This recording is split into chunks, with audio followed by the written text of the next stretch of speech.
मध्ये असल्यासारखं दाखवलं जातं आहे. पण कालचा जो प्रकार झाला तो तिथले जे आमदार आहेत गोपीचंद पडळकर यांनी नेतृत्वाला मिसगाईड करून तो प्रवेश करून घेतला होता. अच्छा. माझं देखील या संदर्भात चर्चा झाली. तर माझी देखील अशा सगळ्या आमदारांना विनंती आहे की आपल्या वागण्यामुळं आपल्या बोलण्यामुळं नेतृत्वामध्ये वाद निर्माण होणार नाही ही दक्षता घेतली गेली पाहिजे. गोपीचंद पडळकरांनी पक्षाला मिसगाईड केलं असं तुम्ही म्हणता? 100% केलं असेल.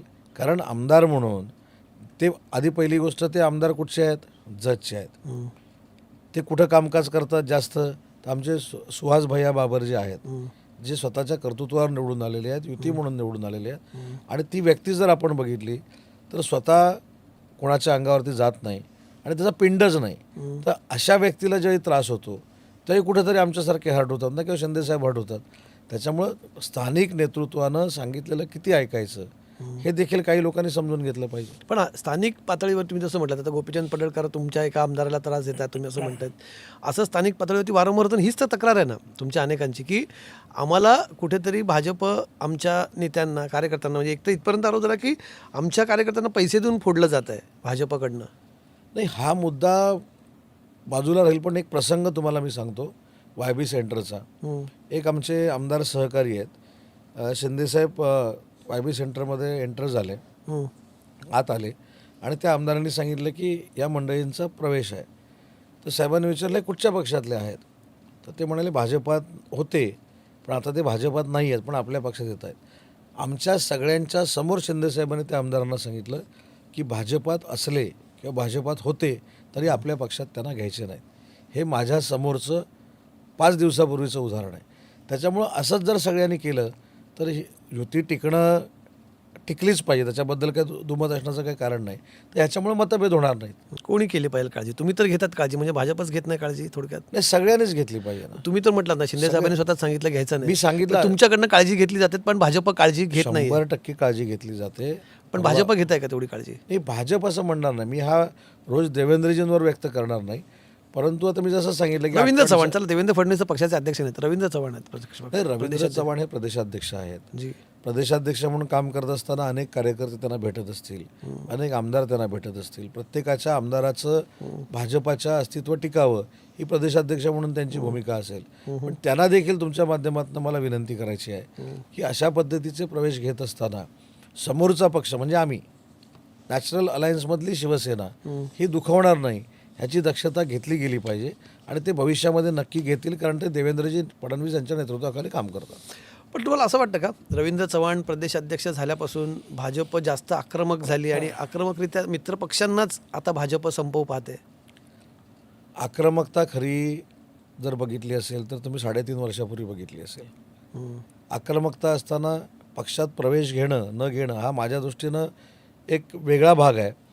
परंतु देशाच्या राजकारणामध्ये एखाद्याच्या विरोधात जाऊन जी नॅचरल अलायन्स आहे ती टिकवण्यासाठी धाडस करावं लागतं. मला असं वाटतं ही सगळ्यात मोठी आक्रमकता आहे आणि जी एकनाथ शिंदेनी अख्ख्या देशाला दाखवून दिलेली आहे. त्याच्यामुळं मला एखादा प्रश्न विचारल्यानंतर त्याच्यातनं काहीतरी वेगळं परत निर्माण होण्यासाठी मी काही माझं वक्तव्य करणार नाही. पण प्रत्येक पक्षाच्या अलायन्समधल्या व्यक्तीनं ठरवून घेतलं पाहिजे की आपल्या नेत्यांमध्ये आपल्या पक्षांमध्ये वितुष्ट निर्माण होणार नाही, आपण मिठाचा खडा ठरणार नाही, ही भूमिका प्रत्येकानं घेतली पाहिजे. भाजपने विशेषतः. आता तुमच्या पक्षात तर कोणी युतीमध्ये अजित पवार का तुमचा पक्ष फोडत नाहीत, उरला फक्त भाजपच मोठा पक्ष. भाजपापेक्षा सगळ्यांनीच एक आरोप भाजपवर नेहमी केला जातो की भाजप मित्रपक्षांना आधी सोबत घेतो आणि नंतर भाजप आपल्या मित्रपक्षांना हळूहळू गिळंकृत करायला लागतो. शिवसेनेची आता ही वेळ आहे. आधीची शिवसेना एक फुटली, आता तुमच्याकडे शिवसेना आहे. आता या शिवसेनेला हळूहळू गिळंकृत करण्याचा प्रयत्न भाजपकडनं होतोय का? कदाचित ही अफवा असू शकते पण ही अफवा सत्यात उतरून नये याची दक्षता घेतली पाहिजे. भाजपने घेतली पाहिजे. आता मी भाजपबद्दल प्रश्न विचारला. मी तेच सांगितलं ना, आमच्या बाबतीत तर असं घडलेलं नाही जी. तर ती अफवा वाटते पण तसं होऊ नये. कारण शेवटी भाजपा असेल, आज आम्ही शिवसेना म्हणून काम करतोय. एकतर मगाशी ज्याचा मी उल्लेख केला की शिंदेसाहेब आणि देवेंद्रजी ह्याच्यामधलं जे बॉन्डिंग आहे हे अतिशय चांगलं आहे. परंतु दोस्तीच्या पलीकडे जाऊन आज ते दोघेही पक्ष चालवत आहेत आणि त्याच्यामुळे त्यांच्या नेतृत्वाखालचे पक्ष चालत असताना त्यांना डाग लागेल किंवा त्यांची प्रतिमा मलिन होईल अशा पद्धतीचं वागता कामा नये ना कोण. दोस्ती आहे का दोघांमध्ये नक्की? कारण 100% काल आम्हाला अशी दृश्य दिसली आणि त्याच्या फार मोठ्या प्रमाणात बातम्याही झाल्या. हुतात्मा स्मारकावरती दोघांमध्ये अबोला आहे, दोघं एकमेकांशी बोलत नाहीत असं काहीतरी नाही, दिसत. अडचण हीच आहे की ज्यावेळी बोलले तेव्हा कोणी शूटिंग घेतलं नाही. अच्छा. आमची भीती हीच आता निर्माण झालेली आहे. पण मग एकनाथ शिंदे ह्या सगळ्या परिस्थिती, हा सगळा घटनाक्रम घडत असताना म्हणजे बघा आता जसं म्हणजे अमित शहाच्याच भाषेत सांगतो, क्रॉनॉलॉजी आपण समजूया की भाजपमध्ये काही शिवसेनेच्या पदाधिकाऱ्यांचा प्रवेश होतो.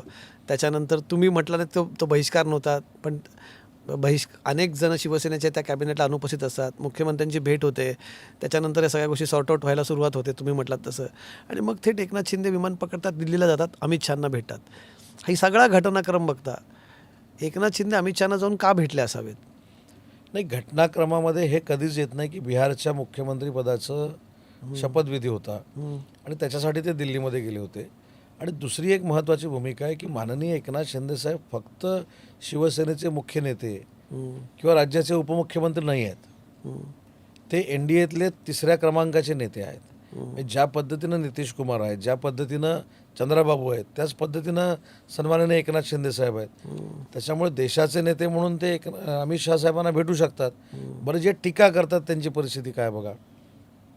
मी अनेक वेळा सांगितलं आहे की ज्यावेळी एकनाथ शिंदेसाहेब दिल्लीला जातात त्यावेळी ते माननीय पंतप्रधान नरेंद्र मोदी साहेबांच्या बाजूला खुर्चीला खुर्ची लावून बसतात, अमित शहा साहेबांच्या मांडीला मांडी लावून बसतात.